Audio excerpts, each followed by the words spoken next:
नमस्कार, मी संजय भोकरे. आपण पाहताय जनप्रवास लाईव्ह. रोहित पवार प्रचंड आक्रमक आहेत, आक्रमक झालेत. त्यांनी प्रेस कॉन्फरन्स घेऊन सगळं दाखवतायत. आज हा घातपातच आहे, म्हणजे त्यात संशय आहे त्यांना, आणि हा घातपात असावा. आणि त्यांचा रोष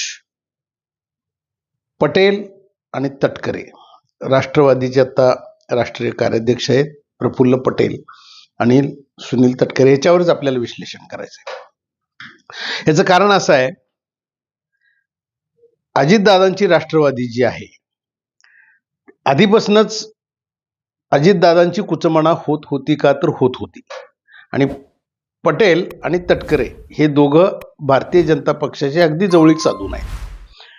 आणि भारतीय जनता पक्षाची मुत्सद्दीगिरी असणारच. सगळे पक्ष मोडीत काढा आणि विरोधी पक्ष ठेवायचंच नाही, हे असू शकतं, राजकारण आहे. आणि काही का करू नये, कोणही करावं ते.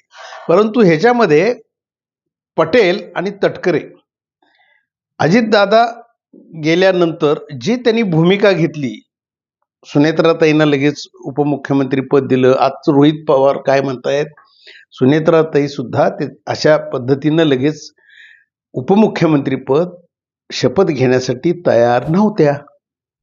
आता हे कुटुंबातलं एक, रोहित म्हणजे त्यांच्या जवळचा घरातलाच आहे, कुटुंबातलीच व्यक्ती बोलते. मग यांचा आग्रह का, हा राग रोहितना असणं स्वाभाविक आहे. आणि आता एक एक मुद्दे, ते टेक्निकलचे तांत्रिक मुद्दे, विमान ह्याच्यामध्ये कोण होतं, ह्याच्या मागं कोण होतं, विदर्भातला नेता कोण, एक एक आता ते चालू केलेत. आणि हे नक्की आहे, आता मुख्यमंत्री देवाभाऊंनी पण सांगितले, सगळ्याचा तपास करू आपण. म्हणजे त्यांना पक्की खात्री आहे ह्याच्यामध्ये कुठं काही घातपात झालेला नसावा. आणि शरद पवार सुद्धा बोलून गेलेत बरं का, घातपात नसावा. परंतु आता ते तब्येत त्यांचीच बरी नाही आहे, त्यामुळे ते काही बोलू शकणार पण नाही. पण रोहित पवार जर का काढत असतील आणि त्यांना काही मुद्दे मिळत असतील आणि घातपाताचं जर का त्यांच्याकडे पुरावेच असतील, तर व्हायला पाहिजे ना, ते चर्चा व्हायला पाहिजे आणि ती तपासही झाला पाहिजे आणि ते सगळं बाहेर आलं पाहिजे काय असेल ते. परंतु सगळ्यात महत्वाचा मुद्दा मी आज विश्लेषण करताना सांगतो की तटकरे आणि पटेल हे राष्ट्रवादी हायजॅक करायच्या नादात आहेत का भारतीय जनता पक्षामध्ये उद्याच्या काळात विलीन करायच्या नादात आहेत, अशा पद्धतीच्या चर्चा होत्या. रोहित पवार हे मात्र सुनेत्रा ताईंच्याकडे ते असावं, कुटुंबात असावं, पार्थ जयशी त्यांचं चांगलंच आहे. आणि ह्याच्यात तपास काय व्हायचं ते होईल, काय पुढं यायचं ते होईल. पण तटकरे आणि पटेल यांचा आपण डाव काढला पाहिजे. ह्यांच्या जीवावर आमचं घर आत्ता जे आहे त्यांच्यावरच असता का, म्हणजे ते बोलतील तेच, ते म्हणतील तेच होणार. हे दिल्लीत, एक राज्यात. मग पवार घराण्यावर हा वरचष्मा ह्या दोघांचा असू नये, या मताचे रोहित पवार आहेत. आणि त्यांनी हा आक्रमकपणा आता चालू केलेला असावा आणि त्या दोघांचा डाव काढणं हाच मुद्दा त्यांचा आहे. आता विषय येणार विलिनीकरणाचा.